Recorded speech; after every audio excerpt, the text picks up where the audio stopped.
नमस्कार। आज हम गोता लगाने वाले हैं हिंदी साहित्य के इतिहास की बिल्कुल जड़ों में, आदिकाल में।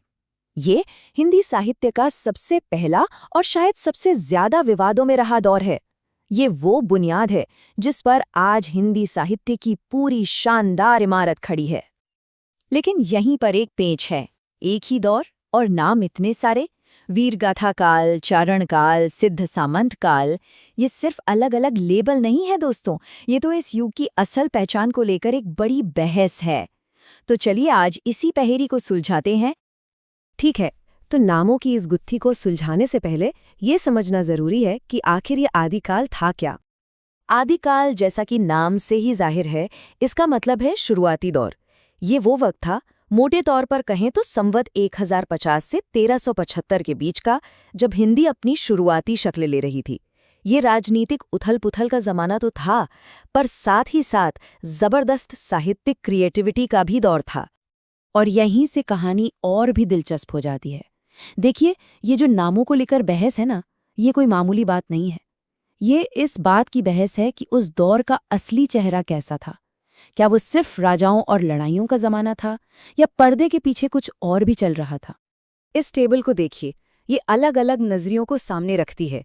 रामचंद्र शुक्ल जी ने इसे वीरगाथा काल कहा क्योंकि उन्हें लगा कि उस दौर में वीर रस की कविताएं जैसे पृथ्वीराज रासो सबसे ज्यादा थीं। वहीं जॉर्ज ग्रियर्सन ने दरबारी कवियों यानी चारणों पर फोकस किया और इसे चारण काल कह दिया।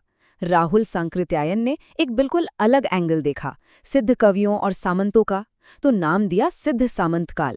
और महावीर प्रसाद द्विवेदी जी का मानना था कि ये तो बस शुरुआत थी, बीज बोए जा रहे थे, इसलिए उन्होंने इसे बीज वपन काल कहा। मतलब हर विद्वान ने एक अलग चश्मे से इस दौर को देखा। तो सवाल उठता है कि भाई इनमें से सही कौन था, और इसका जवाब जाहिर है हमें उसी दौर के साहित्य के अंदर मिलेगा। तो चलिए सबसे मशहूर नाम वीरगाथा काल के सबूतों से ही शुरू करते हैं। तो इस दौर की जो सबसे फेमस लिटरेरी स्टाइल थी, वो थी रासो काव्य, यानी हीरोइक एपिक्स। इन कविताओं में युद्ध, सम्मान और बहादुरी की कहानियां भरी पड़ी थीं। और उस दौर की स्पिरिट को समझना होना तो कवि जगने की इन लाइनों से बेहतर कुछ नहीं हो सकता। 12 बरस लौ कूकर जीवे और 13 लौ जिये स्यार, बरस 18 छत्री जीवे, आगे जीवन को धिक्कार। मतलब साफ है, एक योद्धा के लिए सम्मान और शौर्य ही सब कुछ था, जिंदगी से भी बढ़कर। और यही जज्बा हमें उस दौर की बड़ी बड़ी रचनाओं में देखने को मिलता है। चंद बरदाई का पृथ्वीराज रासो, जिसे अक्सर हिंदी का पहला महाकाव्य भी कहा जाता है। फिर है जगनिक का परमाल रासो, जिसे आलाखंड के नाम से भी जानते हैं। बीसल देव रासो भी है। ये सारी रचनाएं वीरता और रोमांस की कहानियों का खजाना है। एक छोटा सा एग्जाम्पल लेते हैं पृथ्वीराज रासो के पद्मावती समय का। एक राजकुमारी है, उसे एक तोते से एक हीरो के बारे में पता चलता है। वो उसे मैसेज भेजती है, हीरो उसे शादी के मंडप से उठाने आ जाता है। जबरदस्त लड़ाई होती है और आखिर में हीरो की जीत होती है। एकदम किसी ब्लॉकबस्टर फिल्म की कहानी लगती है ना।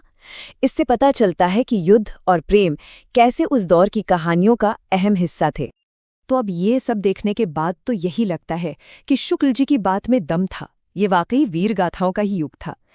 लेकिन क्या कहानी बस इतनी ही थी? क्या दरबारों और जंग के मैदानों के अलावा और कोई आवाज थी ही नहीं?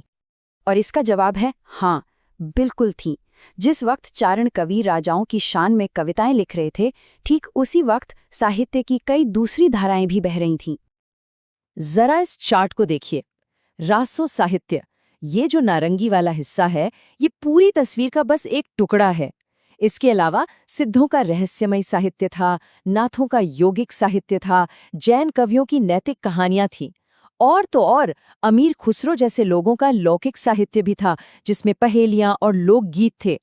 मतलब आदिकाल एक आवाज नहीं बल्कि कई आवाजों का संगम था। चलिए दो ऐसे दिग्गजों की बात करते हैं जो वीर गाथा वाले खांचे में फिट ही नहीं होते। एक तरफ है अमीर खुसरो, तूतीय हिंद, जिन्होंने खड़ी बोली की नींव रखी और आम लोगों के लिए पहेलियां लिखीं।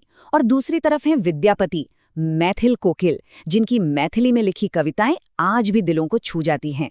ये दोनों ही उस दौर की डाइवर्सिटी का सबसे बड़ा सबूत हैं। तो इन सब अलग अलग धागों को एक साथ कैसे जोड़ा जाए? आदिकाल की विरासत आखिर है क्या? शायद इसका सबसे अच्छा जवाब हजारी प्रसाद द्विवेदी जी ने दिया है, जब उन्होंने आदिकाल को अत्यधिक विरोधी और व्याघातों का युग कहा। और ये बात बिल्कुल सटीक बैठती है। ये एक ऐसा वक्त था जहां एक तरफ तलवारें चल रही थीं तो दूसरी तरफ भक्ति और योग की बात हो रही थी। दरबारी कविता भी थी और लोकगीत भी। तो अब हम वापस अपने शुरुआती सवाल पर आते हैं। आदिकाल का कोई एक नाम इसलिए नहीं हो सकता क्योंकि इसका कोई एक चेहरा था ही नहीं। इसकी यही कॉम्प्लेक्सिटी, इसकी यही विविधता ही इसका असली परिचय है। यह हिंदी साहित्य की एक उथल-पुथल भरी लेकिन जबरदस्त क्रिएटिव शुरुआत थी। खुद रामचंद्र शुक्ल जी ने एक बहुत गहरी बात कही थी कि साहित्य प्रत्येक देश की जनता की चित्तवृत्ति का संचित प्रतिबिंब है, यानी लिटरेचर समाज का आईना होता है। और ये हमें इस आखिरी सवाल पर लाकर छोड़ देता है। अगर साहित्य वाकई समाज का आईना है, तो आदिकाल का ये मिला-जुला, विरोधाभासी और जिंदादिल चेहरा हमें अपने इतिहास, अपनी जड़ों के बारे में क्या बताता है? ये एक ऐसा सवाल है जिस पर आज भी सोचने की जरूरत है। हमारे साथ जुड़ने के लिए बहुत बहुत शुक्रिया।